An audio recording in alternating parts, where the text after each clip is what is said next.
भूतिया स्कूल की कहानी। बहुत समय पहले की बात है। रवि और उसकी पत्नी को मैं एक छोटी सी घर में रहती थी। रवि को ऑफिस में काम करता था और कोमल घर पर जाकर घर का काम किया करती थी। रविवार को भी 2 बच्चे थे, बेटे का नाम नमन और बेटी का नाम नैना। रवि और कोमल हमेशा नमन को ही प्यार करते थे और नैना पर कुछ खास ध्यान नहीं देते थे। एक दिन रवि और उसका परिवार दूसरे घर में शिफ्ट हो जाते हैं। वैसे तो सब कुछ बड़ा अच्छा है, पर मैं नमन की स्कूल के बारे में सोच रही थी। उसका एडमिशन करवाना है। तुम चिंता मत करो, पास के स्कूल में बात हो गई है। मेरे बॉस की बहुत अच्छी जान पहचान है, इसलिए वहाँ एडमिशन हो पा रहा है, वरना एडमिशन करवाना बहुत ही मुश्किल है। हाँ,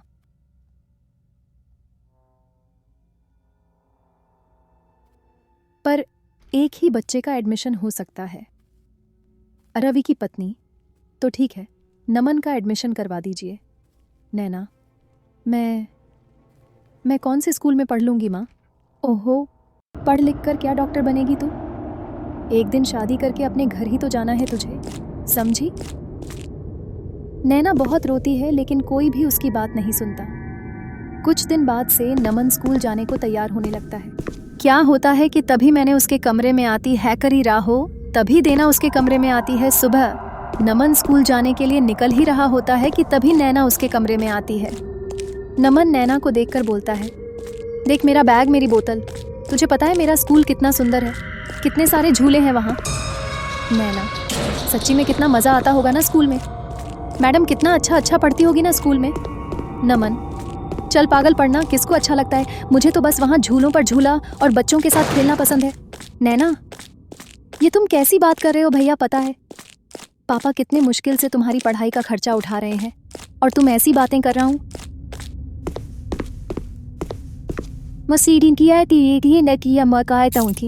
नमन, मैं जो तुझे बोल रहा हूँ वह बस अपने तक रखना समझा, वरना मम्मी से तेरी शिकायत कर दूंगा और तुझे तो पता ही है कि मम्मी तेरा क्या हाल करेगी।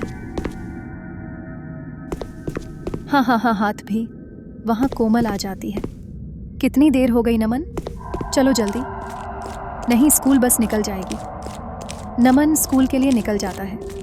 नैना पूरा दिन अपने माँ के साथ घर के कामों में हाथ बटाती है। उसका स्कूल में नहीं जाने का बहुत ही बड़ा दुख होता है, लेकिन कुछ भी नहीं कर सकती थी। एक रात नैना को नींद नहीं आ रही होती तो वह खिड़की पर जाकर खड़ी हो जाती है और बाहर की ठंडी हवा ले रही होती है। नैना खड़ी होकर स्कूल के बारे में सोच रही होती है कि तभी उसे आवाज़ आती है। नैना, रात में बच्चे के पढ़ने की आवाज़ कहाँ से आ रही है? नैना और ध्यान लगाकर आवाज़ सुनने की कोशिश करती है तो इस बार फिर से आवाज़ आती है। चलो बच्चों, अब अपनी हिंदी की कॉपी निकालो, मैं आज तुमको एक कहानी सुनाऊंगी। नैना, अरे यह तो किसी टीचर की आवाज़ है जो बच्चों को पढ़ा रही है। और इतनी रात को कौन सी टीचर बच्चों को पढ़ा रही है? नैना इधर उधर देखती है तो थोड़ी दूर पर उसे एक बिल्डिंग दिखती है जिसकी खिड़की से लाइट आ रही होती है और उसे खिड़की से बच्चे और टीचर की आवाज़ आ रही होती है। नैना, अच्छा तो यह आवाज़ है यहाँ से आ रही है, पर इतनी रात में, पर मुझे जाकर वहाँ देखना चाहिए। नैना बिना डरे चुपचाप घर के बाहर निकल पड़ती है और उस बिल्डिंग के पास जाती है। बिल्डिंग पर विद्यालय लिखा होता है। नैना बिना सोचे समझे स्कूल के अंदर घुस जाती है। अंदर एक अजीब शक्ल की औरत रिसेप्शन पर बैठी होती है। वह औरत, तुम्हारी क्लास कब से शुरू हो गई है? चलो जल्दी से जाओ। तुम्हारी क्लास कब से शुरू हो गई है? जल्दी जाओ और कल से लेट मत होना। नैना, मेरी क्लास? पर मैं तो यहाँ पहली बार आई हूँ। नैना ने देखा वहाँ एक मैडम हाथ में फाइल लेकर घूम रही होती है। चलो जल्दी जाओ, वरना मैडम बहुत गुस्सा करेंगे। पर मैं तो बाद में करना, पहले क्लास में जाओ। नैना को कुछ समझ में नहीं आता कि आखिर हो क्या रहा है। पहली बार स्कूल में आई है और सब उसके साथ ऐसा व्यवहार कर रहे हैं जैसे वह उसी स्कूल की बच्ची है। नैना क्लास में घुसते ही उसकी आंखें फटी की फटी रह जाती हैं। वहाँ एक चुड़ैल भूतिया बच्चों को पढ़ा रही होती है। नैना जोर से चिल्लाती है, बचाओ चुड़ैल, शोर मत मचाओ, बच्चे टेस्ट कर रहे हैं और तुम इतनी लेट क्यों आई? चलो अंदर बैठो। नैना को कुछ समझ नहीं आ रहा होता कि वह क्या करे। नैना की वहाँ से भागने की भी हिम्मत नहीं होती। मैडम, अब चलो, क्या बाहर ही खड़ा रहना है? बोला ना, अंदर आकर बैठो। चलो जल्दी आओ। नैना चुपचाप एक खाली सीट बैठकर देखकर वहां बैठ जाती है।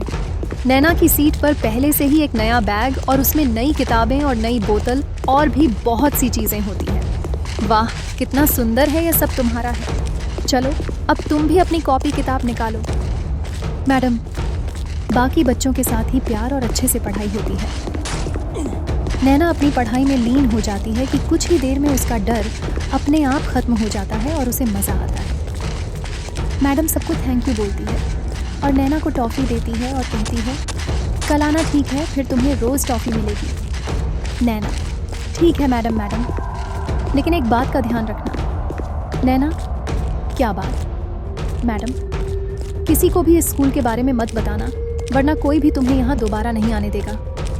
नैना, मैं किसी को नहीं बताऊंगी। नैना की स्कूल की छुट्टी रात के 3:41 हो जाती है और फिर वह अपने घर आकर चुपचाप सो जाती है। अगले दिन उठती है, लेकिन किसी को भी रात की बात नहीं बताती, क्योंकि उसे डर होता है कि उसके स्कूल में जाने के बाद उसके माँ बाप उसको दोबारा उस स्कूल में नहीं जाने देंगे। इसलिए रात की बात किसी को नहीं बताती। नैना को तो पढ़ने का इतना शौक होता है कि उसे कोई फ़र्क नहीं पड़ता कि उसे पढ़ने के लिए आधी रात में एक भूतिया स्कूल में जाना पड़ रहा है और वहाँ पढ़ने और पढ़ाने वाले भूतिया चुड़ैल और भूतिया लोग हैं, बताए थे। नैना रात के 12 बजने का इंतज़ार करते हैं।